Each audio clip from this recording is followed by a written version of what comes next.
Shri R Jayadevan, കഴിഞ്ഞ ദിവസമുള്ള ചർച്ചയിലും താങ്കൾ പങ്കെടുത്തതാണല്ലോ. ഇപ്പോൾ 7ാം ദിവസത്തെ തിരച്ചിൽ അവസാനിക്കുമ്പോൾ താങ്കൾക്ക് എന്താണ് മനസ്സിലാക്കാനാകുന്നത്? ഇന്നിപ്പോൾ കൂടുതൽ സംവിധാനങ്ങളുമായി സൈന്യം എത്തിയെങ്കിലും തിരച്ചിൽ പാതി വഴിയിൽ അല്ലെങ്കിൽ 6:30യോടുകൂടി അവസാനിപ്പിക്കുകയാണ്.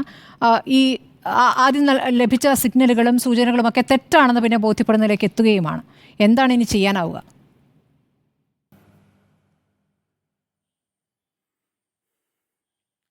നമസ്കാരം മാഡം. വികാരനിർഭരമായ അമ്മയുടെയും പെങ്ങളുടെയും വിഷമം മനസ്സിലാക്കുന്നു.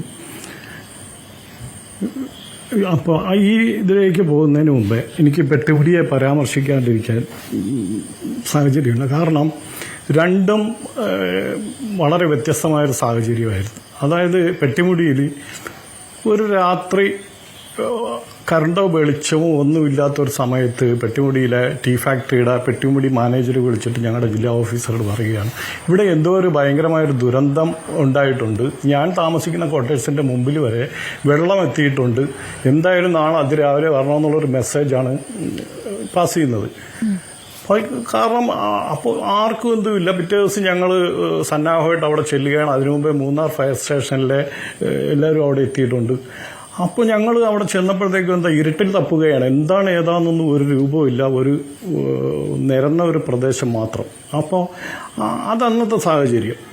അതല്ലെങ്കിൽ ഒരു കൊടും വനത്തിൽ സംഭവിക്കുന്ന ഒരു സാഹചര്യം. ഇന്ന് ഇവിടെ കർണാടകയിൽ സംഭവിച്ചതെന്ന് പറയുന്നത് പകൽ വെളിച്ചമാണ്.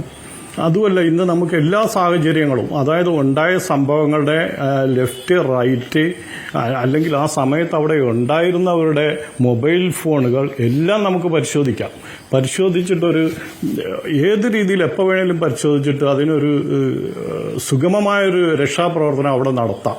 ഞാൻ 2 ദിവസമായിട്ട് ഈ റിപ്പോർട്ടർ ചാനലിൽ നിന്ന് ഞാൻ വെളിയിൽ ചാടിയിട്ടില്ല.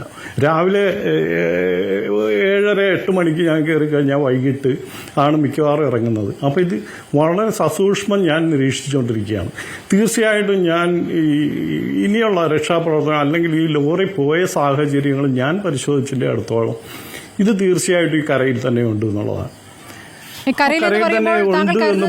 ശ്രീ ജയദേവൻ, ഈ പറഞ്ഞ പുഴക്കരയിലാണോ, അതായത് മണ്ണ് കൊണ്ട് ഇപ്പോൾ ഡംപ് ചെയ്തിരിക്കുന്നിടത്താണ് ഉള്ളതെന്നാണോ താങ്കൾ കരുതുന്നത്? തീർച്ചയായിട്ടും ഞാൻ അവിടെ തന്നെയാണ് കരുതുന്നത്. കാരണം അതിന്റെ മൂവ്മെന്റ്സ് ഞാൻ കൂടി ഒന്ന് പറഞ്ഞു. ഈ ലാൻഡ് സ്ലൈഡ് വന്ന് ഈ ട്രക്കിനെ ഒന്ന് മൂവ് ചെയ്യിച്ചാൽ അല്ലെങ്കിൽ ഒന്ന് ഫ്ലോട്ട് ചെയ്ത് കഴിഞ്ഞാൽ ഈ ലാൻഡ് സ്ലൈഡിന്റെ വെഞ്ചുരിറ്റിയിൽ ഈ വാഹനം ഒന്ന് മുന്നോട്ട് മൂവ് ചെയ്തതിന് ശേഷം നമ്മളിപ്പോൾ ഇതിനു മുമ്പേ കണ്ട അതേമാതിരി തന്നെ ഇതിനെ മൂവ് ചെയ്ത് ഈ കുഴിയിലേക്ക് അല്ലെങ്കിൽ 16 അടി ഡെപ്ത് ഉണ്ടെന്ന് പറയുന്ന ആ ഒരു സാഹചര്യത്തിലേക്ക് ഈ വാഹനം തള്ളിമറിച്ചിട്ടുണ്ടാകാം എന്നുള്ളതാണ് എൻ്റെ ഒരു അവസാന നിമിഷ നിഗമനം. ഒരു കാരണവശാലും, കാരണം ഈ ശ്രീ രഞ്ജിത്ത് ഇസ്രായേൽ പറയുന്നത് പോലെ പിറ്റേ ദിവസം മൊബൈൽ റിങ് ചെയ്തിട്ടുണ്ട് എങ്കിൽ ഈ വാഹനം ഒരു കാരണവശാലും വെള്ളത്തിൽ അകപ്പെട്ടിട്ടില്ല എന്നുള്ളതാണ്. പിന്നെ രണ്ടാമതൊരു ചോദ്യം ചോദിക്കുക, എന്തുകൊണ്ട് ഈ തടിക്കഷ്ണങ്ങൾ ഈ കയർ പൊട്ടിപ്പോകാമെന്ന് പറഞ്ഞാൽ അത് ആ ലോറിയുടെ പ്രത്യേകതയാണ്. ആ ലോറിയുടെ പ്രത്യേകത എന്ന് പറഞ്ഞാൽ 2 സൈഡും ഗ്രില്ല് കവേർഡാണെന്നുള്ളതാണ്.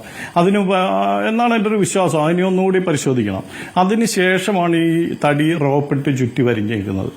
അപ്പോൾ എങ്ങനെയായാലും നമ്മൾ ആ പല ലാൻഡ് സ്ലൈഡുകളും പരിശോധിച്ചിട്ടുണ്ട്. ഈ കാറുകളൊക്കെ തന്നെ അല്പം പോലും പരിക്കില്ലാതെ ഒരിടത്തു നിന്ന് ഫ്ലോട്ട് ചെയ്ത് കൊണ്ടുപോകുന്ന ഒരു സാഹചര്യമാണ് നമ്മൾ കാണുന്നത്. ഇവിടെയും സംഭവിച്ചിട്ടുണ്ട്. കാരണം 50 ടൺ വെയിറ്റ് ഉണ്ടെന്നൊക്കെ പറഞ്ഞെന്നാലും ഈ ലാൻഡ് സ്ലൈഡിന് ഈ 50 ടൺ വെയിറ്റ് ഒന്നും ഒരു കാര്യമല്ല. അത് എങ്ങനെയായാലും നിരക്കി കൊണ്ടുപോകും. ഇനി എങ്ങനെ നിരക്കിയാണോ മറിച്ചാണോ കൊണ്ടുപോകും ഒന്നും മറിഞ്ഞിട്ടുണ്ടാകാമെന്ന് നമുക്ക് പരിശോധിച്ചാൽ എങ്ങനെയായിരിക്കും സംഭവിച്ചത്? ടാങ്കറിന്റെ ഭാഗങ്ങൾ കിട്ടിയത് 7 കിലോമീറ്റർ അപ്പുറത്താണ്. അതിലെ ഡ്രൈവറെ കിട്ടിയത് 40 കിലോമീറ്റർ അപ്പുറത്താണ്. തീർച്ചയായിട്ടും അതിലേക്ക് വരാം. കാരണം ടാങ്കറിന്റെ ഇതെന്ന് പറഞ്ഞാൽ കാരണം 1/3 എയറാണ്, ബാക്കി ലിക്വിഡാണ്. അപ്പോൾ ഏത് സമയത്തും അത് എങ്ങനെയൊക്കെ വെള്ളത്തിൽ പോയാലും അത് പൊങ്ങിയേ കിടക്കത്തുള്ളൂ. ആ പൊങ്ങി കിടക്കുന്നതിന്റെ ഒരു മൂവ്മെന്റ്സ് ആണ് നമ്മളെ കണ്ടത്. അതുമല്ല, അതിലൊരു പ്രത്യേകതയുണ്ട്. അതിന്റെ എൻജിൻ സൈഡ് എവിടെ അല്ലെങ്കിൽ ക്യാബിൻ എവിടെ അത് തീർച്ചയായിട്ടും ആ പുഴയിലോ അല്ലെങ്കിൽ ആ ചുറ്റുവട്ടത്തുണ്ടാവും. കാരണം ഈ ലക്ഷ്മണന്റെ കടയുടെ വാതിൽക്കലാണ് ഈ LPG ടാങ്കർ കിടന്നിരുന്നത്. അതുകൊണ്ട് അത് ആ ഇമ്പാക്റ്റിൽ തെറിച്ചു പോകാനുള്ള സാധ്യത കൂടുതലാണ്. എങ്ങനെ തെറിച്ചെന്നാലും അത് ഒരു ബലൂൺ ടൈപ്പ് സിലിണ്ടറിക്കൽ ടൈപ്പ് ആയതുകൊണ്ട് അത് പൊങ്ങി തന്നെ കിടക്കത്തുള്ളൂ. നേരെ മറിച്ച് നമ്മുടെ ഈ ലോറിയുടെ അർജുന്റെ വാഹനത്തിന്റെ കാര്യത്തിലേക്ക് വരാം. എന്താ സംഭവിക്കുന്നത്? തീർച്ചയായിട്ടും അതൊരു 50 ടൺ അല്ലെങ്കിൽ ഒരു മാക്സിമം 40 ടൺ വെയിറ്റ് ഉള്ളത് കൊണ്ട് എപ്പോഴും അത് താഴോട്ട് ഇരുത്തി കൊടുക്കാനുള്ള ഒരു സാഹചര്യം. അങ്ങനെ ഒരു തിട്ടയിലേക്ക് എത്തുന്ന വാഹനം തീർച്ചയായിട്ടും താഴോട്ട് അമങ്ങും. അതിന് പുറകെ എന്താ വരുന്നത്? ഈ ക്ലേ എല്ലാം കൂടി ലാൻഡ് സ്ലൈഡിന്റെ ബാക്കി ഭാഗങ്ങളെല്ലാം വന്ന് മൂടിപ്പോയിട്ടുണ്ടാകാം. എന്താ പരിഹാരം എന്ന് ചോദിച്ചാൽ, ഇനിയിപ്പോൾ നമുക്ക് ആ ലാൻഡ് സ്ലൈഡ് ഉണ്ടായ ആ തിട്ടയിലേക്ക് ഇടിഞ്ഞത് എനിക്ക് തോന്നുന്നത് ഒരു ഏകദേശം ഒരു 50-70 മീറ്റർ ഡിസ്റ്റൻസാണ്. അത് പോട്ടെ, നമുക്ക് ഈ ലക്ഷ്മണന്റെ കടയുടെ പുറകുവശം വരെ കിട്ടാവുന്ന ഭൂമിന് നീളമുള്ള ബക്കറ്റിന് വീതി കുറഞ്ഞ JCB സംഘടിപ്പിച്ചുകൊണ്ട് ഒരു 10 മീറ്റർ 5-10 അടി ഡിസ്റ്റൻസിലോ അല്ലെ കിട്ടാവുന്ന ഡിസ്റ്റൻസിലോ നമ്മളെ ഈ ഭൂമിയിൽ ഈ വാഹനം ഉടക്കും എന്നുള്ള വിശ്വാസത്തോടു കൂടി നമുക്ക് തിരയുക എന്നുള്ളതാണ്. ഭീമമായ ഒരു ഇത് വേണ്ട. നമുക്ക് ആ ബക്കറ്റ് ഇറങ്ങുന്ന ഭാഗത്തിന് തിരഞ്ഞു വരുമ്പോൾ തീർച്ചയായിട്ടും ഒരു 40%, മുഴുവൻ പ്രഡിക്റ്റ് ചെയ്യാൻ ഞാൻ ആളല്ല, എന്റെ അനുഭവം വെച്ച് ഒരു 40% ഈ വാഹനം നമ്മുടെ ഭൂമിയിൽ ഉടക്കും. തീർച്ചയായിട്ടും അതൊരു ഭഗീരഥ പ്രയത്നമായിട്ട് എടുത്തു കഴിഞ്ഞാൽ നാളത്തെ ഒരു ദിവസം നമ്മുടെ ദിവസമായിരിക്കുമെന്ന് ഞാൻ പറയുകയാണ്. ഓരോ ദിവസം ഈ ഒരു പ്രതീക്ഷയിലാണ് ദിവസം അവസാനിക്കുന്നത്. സൗകര്യങ്ങൾ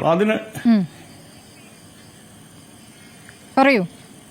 തീർച്ചയായും. കാരണം നമ്മൾ ഇതെല്ലാം ഇന്ന് പറയുന്ന നമ്മൾ പോയേക്കുന്ന എല്ലാം ടെക്നോളജിയുടെ പുറകെയാണ്. ടെക്നോളജി മോശമാണെന്നൊന്നും ഞാൻ പറയുന്നില്ല. ഇവിടെ മനുഷ്യ പ്രയത്നങ്ങളെല്ലാം അസ്തമിച്ചിരിക്കുകയാണ്. ടെക്നോളജികളൊക്കെ പക്ഷേ അത് ചില മൈന്യൂട്ട് വിഷയങ്ങളിലേക്ക് പിന്മാറപ്പെടുകയാണ്.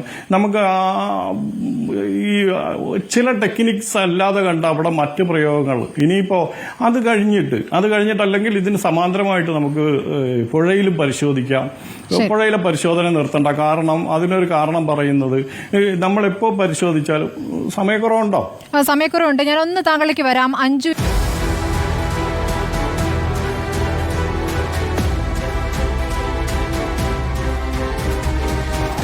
ഡിബേറ്റ് വിത്ത് സ്മൃതി പരുത്തിക്കാട്.